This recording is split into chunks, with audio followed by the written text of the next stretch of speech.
मैंने अभी देखा कि एक लड़की के ऊपर गाली देने के लिए केस किया गया है। तो एक बात तो ये है कि अगर आप केस कर रहे हो गाली देने के लिए, तो उन बीजेपी के आईटी सेल पर कब केस किए जाएंगे जो इतने सालों से लड़कियों को गंदी गंदी गालियां ऑनलाइन दे रहे थे। क्या क्या शब्द इस्तेमाल नहीं कर रहे थे वो लड़कियों के लिए, कहीं से भी वो इज्जत नहीं कर रहे थे लड़कियों की। और वो लोग प्राउडली अपने बायो में लिखते थे फॉलोड बाय पीएम मोदी। ऐसे लोगों ने लड़कियों को गंदी गंदी गालियां दी है, उनके ऊपर केस कब होंगे। और बात बस बीजेपी आईटी सेल तक नहीं है, इनके मेंबर ऑफ पार्लियामेंट जो है रमेश बिधूड़ी जी, उन्होंने किन शब्दों का इस्तेमाल किया था एक फेलो मेंबर ऑफ पार्लियामेंट के लिए सबको याद है।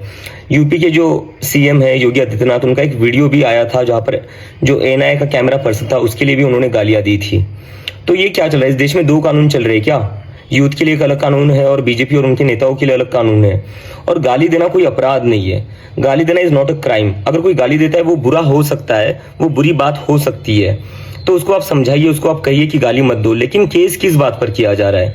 अगर गाली देने पर केस करना पड़े तो सबसे ज्यादा केसेस जो होंगे वो बीजेपी आईटी सेल पर होंगे, क्योंकि सबसे ज्यादा औरतों को गंदी गंदी गालियां उन्होंने ही दी है। और बीजेपी के नेताओं पर होंगे जिन्होंने इतनी गंदी गालियां इतने सालों से दी और पार्लियामेंट के अंदर भी दी है।